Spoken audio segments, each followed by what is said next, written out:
Good morning, Bristow. For your environmental typography assignment this week, I want you to go on a letter hunt in your home. So I figured I'd take you around my house for a moment to see where I could find letters that are just built into objects in my home.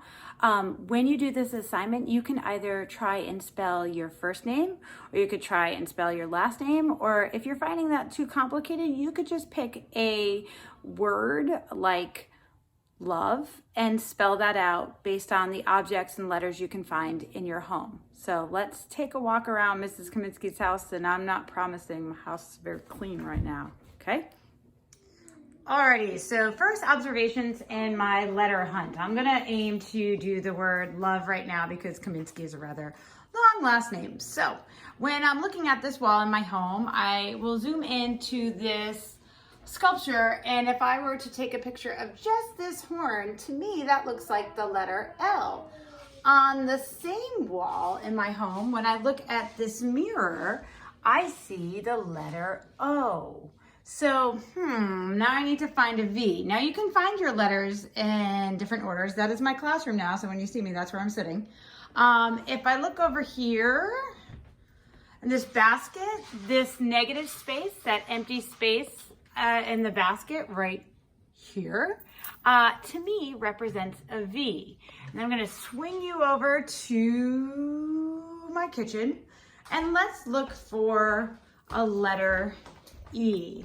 That is a trickier one to find. So I noticed that my counter has these kind of grid lines on them, typically for draining.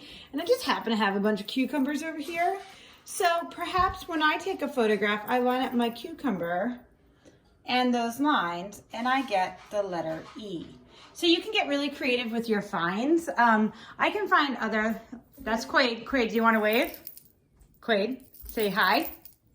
Hi.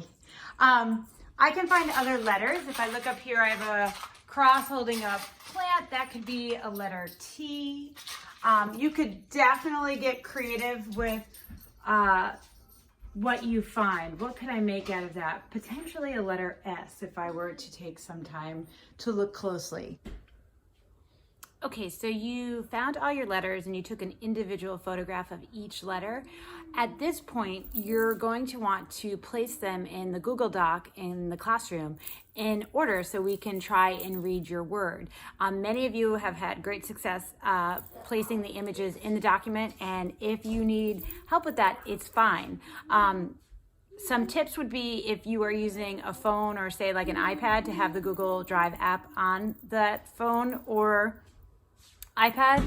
If you are using the computer to take pictures, which is possible, you can email yourself the photograph. So you'll shrink them in the Google Doc, but the Google Doc this week will be horizontal. It'll be wider than it is taller so that your letters can be placed out.